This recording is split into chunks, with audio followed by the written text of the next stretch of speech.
Oui, Madame la Présidente, chers collègues, ce sujet du renouveau du bassin minier est un sujet important et je prendrai un peu de temps pour m'exprimer sur ce sujet. Je prendrai le temps de l'explication de vote.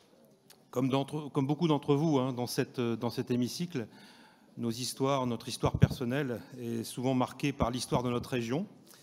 Et pour ma part, elle est liée à celle du bassin minier, de ces hommes et de ces femmes qui ont tant donné pour notre belle région. Je suis fier d'être le petit-fils d'un mineur de fond. Je suis fier d'être le petit-fils d'un immigré polonais. Je suis fier, pour mon grand-père, d'être devenu un élu de la République. Et on n'oublie jamais l'histoire de la mine, les histoires des mineurs. Et je n'oublierai jamais, moi, de mon côté, les belles histoires que mon grand-père me racontait quand il descendait au fond.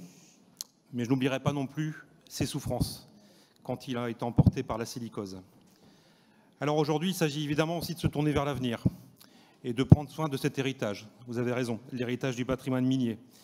Et surtout, tout faire pour améliorer les conditions de vie des habitants des cités minières. Et c'est tout le sens de l'engagement pour le renouveau du bassin minier depuis 2017, un programme ambitieux de rénovation de nos cités minières, programme qui mobilise, vous l'avez dit, tout un partenariat, le conseil régional évidemment, mais aussi les conseillers départementaux, les 8 intercommunalités du bassin minier, les bailleurs sociaux qui ont un rôle très important et bien sûr l'État. C'est un sujet complexe, des chantiers compliqués.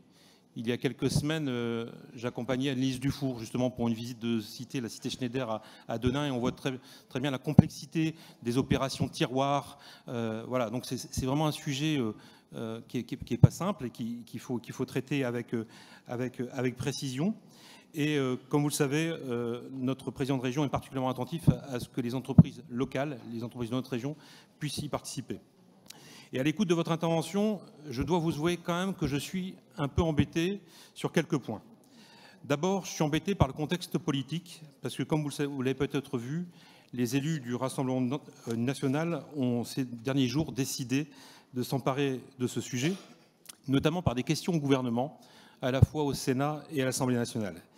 Et évidemment, vous imaginez tout cela dans la finesse, en accusant l'État et les collectivités d'abandonner, c'est bien le titre, les habitants des cités minières, de ne pas assurer les engagements en manipulant des chiffres, bref, le discours anxiogène que nous connaissons. Et je suis aussi embêté parce que, comme le Rassemblement national, l'argumentaire que vous avez développé n'est pas tout à fait exact. Je suis encore plus embêté parce que, comme vous le savez, je ne suis pas vraiment le défenseur des gouvernements d'Emmanuel Macron, mais pour le coup, s'il y a bien un sujet sur lequel l'État a abondé financièrement a été présent jusque maintenant, c'est bien celui de la rénovation des cités minières. On peut dire tout ce qu'on veut.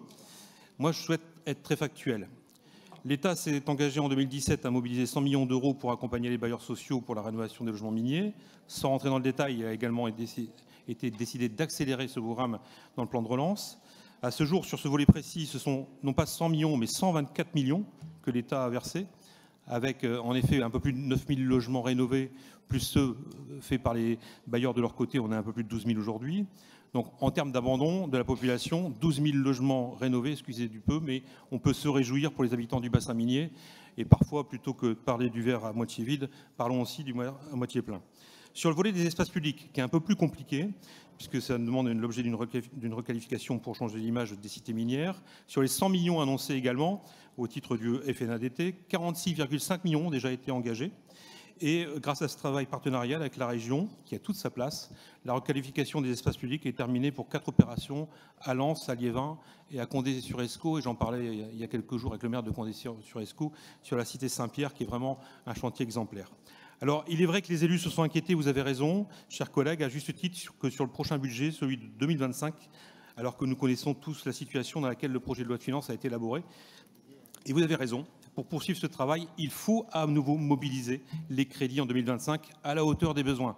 À la hauteur des besoins, c'est pour ça que les acteurs territoriaux sont interrogés, notamment par les services de l'État. Et la ministre du Logement a indiqué qu'un amendement gouvernemental sera déposé au Sénat en ce sens. Permettez-moi, au nom de mon groupe, de croire à la sincérité de la ministre du Logement, vous comprendrez pourquoi, qui est attachée à notre région et qui connaît parfaitement ce sujet. Pour les espaces publics, ce sont des crédits FNADT qu'il faudra aller chercher et le préfet devra en mobiliser 17 millions chaque année jusqu'en 2027. Nous partageons donc la conclusion de votre vœu qui appelle au gouvernement et aux parlementaires de bien inscrire ces crédits au projet de loi de finances. Donc j'appelle les sénateurs et sénatrices à évidemment voter cet amendement gouvernemental, mais nous renouvelons aussi notre confiance en la ministre du Logement et en notre partenariat avec toutes les collectivités locales de notre région. Continuons ce travail, nous le devons aux habitants du bassin minier. Je vous remercie.